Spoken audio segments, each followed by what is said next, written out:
O terceiro Rally de Pontevedra chega ao concello de Sanxenxo. A competición do motor celebrarase do 18 ao 20 de xuño. A proba, que non se celebra dende o ano 85, partirá nesta edición da vila turística por excelencia do norte de España. Primeiro serán as verificacións administrativas aquí, no Real Club Náutico de Sanxenxo. Despois virán as verificacións técnicas na Praza do Mar, que está aquí ao lado, na Praza dos Barcos, que está aquí ao lado. E pola tarde poderemos disfrutar da ceremonia de saída na Praza do Mar e posteriormente do tramo espectáculo no polígono de Nantes. O sábado, os participantes sairán do parque de traballo cara aos tramos cronometrados, nos concellos de Meaño, Ponte Caldelas e Cerdedo Cotobade. Para o alcalde de Sanxenxo, o traballo entre todos os municipios é vital para fomentar deporte e turismo. Porque é moi difícil que unha persona ven de fora de Galicia e veña a Sanxenxo. Non ven a Sanxenxo.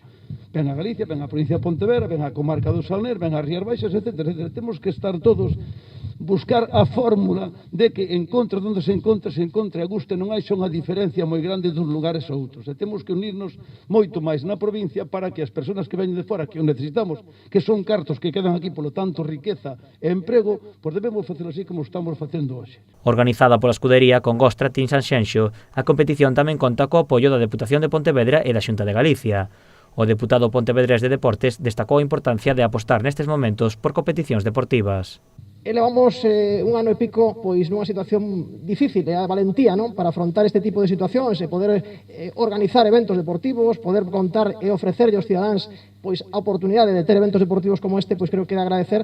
Dende a Xunta agardan que esta competición axude ao que o mundo do motor recupere a normalidade. A xente do mundo do motor pois tamén necesita respirar motor, é dicir, son moitos os siareiros que hai en Galicia do mundo do motor e necesitan organización deste tipo de probas para poder tamén afrontar e ter o contacto con esta nova realidade. O rally terá unha inscripción dun máximo de 160 participantes. A proba estará marcada dentro do Campeonato Galego de Rallys.